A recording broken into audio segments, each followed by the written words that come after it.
Hello, let's discuss the poem The Second Coming, written by eminent poet W.B. Yeats. As you know, that W.B. Yeats was a revolutionary poet and he wanted to eradicate all the social evils and he had enough of the bloodshed during the First World War. And this poem was written in the wake of First World War when he saw that humanity had absolutely forgotten the very existence of God Almighty, and we have tried to deny the fact, the existence of God Almighty, whereas God is all pervasive and omnipotent. So, when we see today's scenario, then we come to the conclusion that this poem is very suitable in today's world also because all the countries are at daggers drawn with each other. We want to kill each other and we want to spread more and more violence.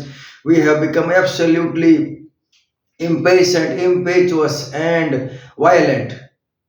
So, God Almighty did not send us on this earth to indulge in these kinds of illegal activities. And we have indeed forgotten His preachings, and we will have to pay a heavy price for our misdeeds.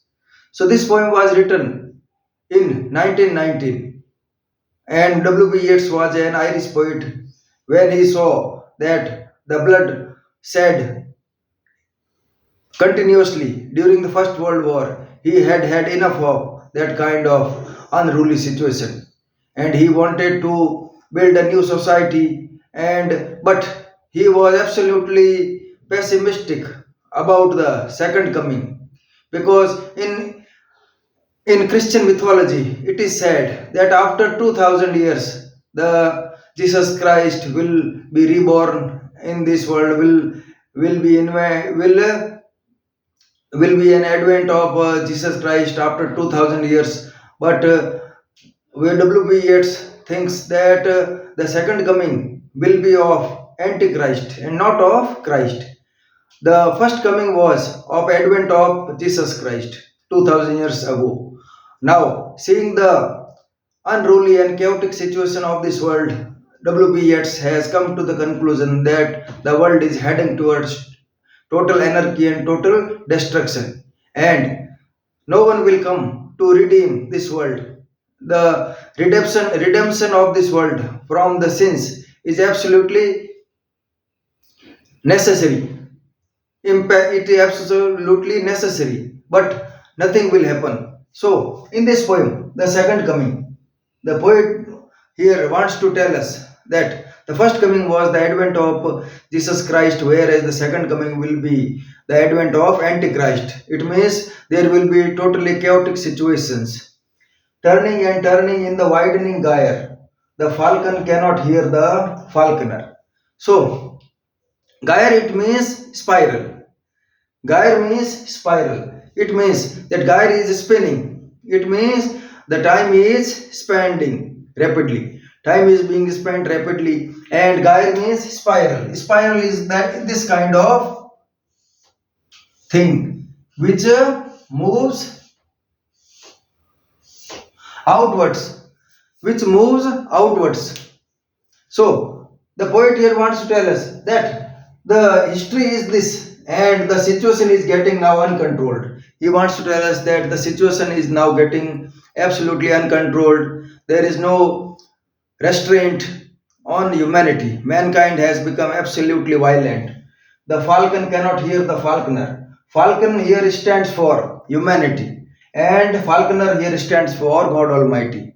That we have turned, that the falcon cannot hear the falconer. It means that we human beings have turned a deaf ear and have turned a blind eye to the preachings of God Almighty, and we do not want to pay heed to what is good for us and what is not good for us. We just want to engross ourselves in the material world and worldly matters. We just want to spread anger, anguish, and hate, violence, blood. We just want to spread more and more bloodshed in this world. Things fall apart. It means absolutely is in chaotic situation. the center cannot hold. Now, center here, the poet wants to tell us center means centralized government, centralized system. Now, he wants to tell us that centralized system has failed to detain those evil beasts who are indulging in unfair means and who are indulging in violence. So, it means that no authority is over them. They are absolutely unbearable. They are absolutely free. They are absolutely uncontrolled. Mere anarchy is loosed upon the world, and he just want to tell us that mere anarchy, only anarchy. It means there is absolutely lawlessness in this world, and there is not any kind of systematic situation in this world loosed upon the world. The blood dimmed tide is loosed and everywhere. Blood dimmed tide is loosed and everywhere. It means the blood is being shed everywhere, and we have become bloodthirsty people. We just want to kill each other in order to gain materialistic authority. And the ceremony of innocence is drowned. It means all the innocent feelings in us, the innocent feelings like love, sympathy, attraction, and affection, and all these things have been deprived of us. We are devoid of any kind of love, sympathy, apathy, and any kind of goodwill, which we bear grudge against each other. The best lack all conviction, and the people who are supposed to reform this world have failed to do so, owing to the authority of evil over the good. Evil has overpowered the good here. Drowned. The lack conviction, while the worst are full of passion intensity, and the people who wants to indulge in unfair means have got their own arguments. They are giving their illegal arguments, and they are justifying their evil deeds. That is very bad. Surely some revelation is at hand.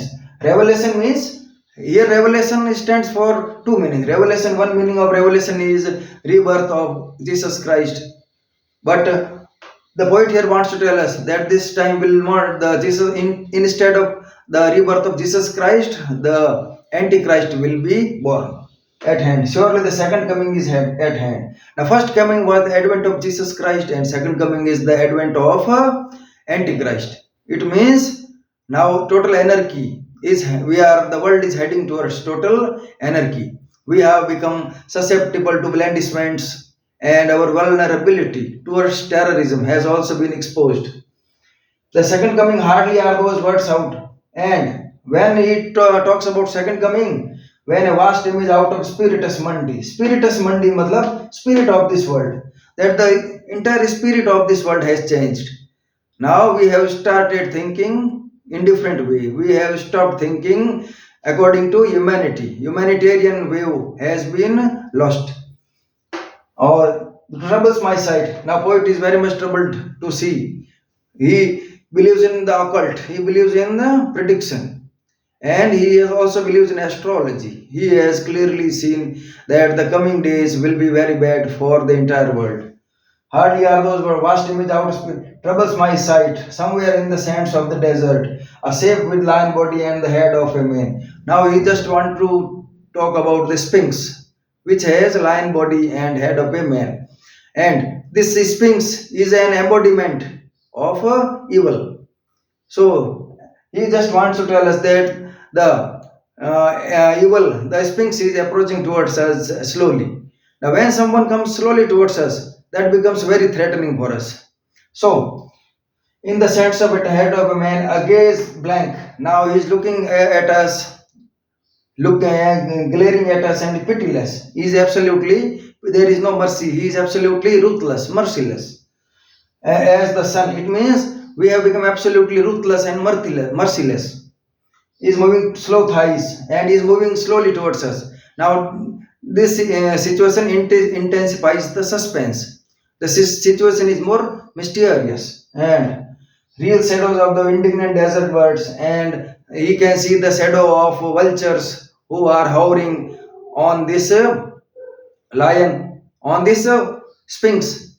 It means whenever a vulture hovers around someone, it means someone is, the vultures have seen something dead. And real said the darkness drops again. Now it is very dark, and but now I note that 20 centuries of stony sleep. He now tells us, wants to tell us that 20 centuries spent peacefully, but now there is unrest because he has seen the world war. First, drops again now of stony sleep were vexed to nightmare by a rocking cradle, and were vexed to nightmare by a rocking cradle. Rocking cradle here stands for something which is infant, which is in infancy. And he wants to tell us 20 centuries stone sleep. 20 centuries spent peacefully. Now vexed. Now these 20 centuries peaceful will be have been disturbed by a rocking cradle. It means something unexpected has happened.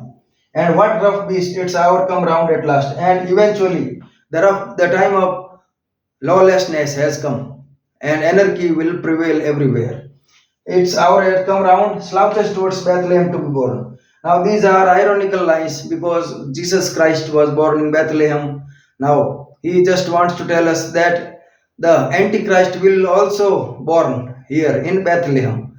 So, these lines suggest that he is predicting that something bad will happen in future, and we have seen that after the first world war we witnessed second world war, atomic bomb, etc. And these things had indeed just has been very brutal for entire humanity. So this is the poem, and I'm sure you will certainly understand the substance of this poem and take a leaf out of this poem, and you will certainly try to reform this world and redeem this world by dint of perseverance and sheer hard work. Thank you.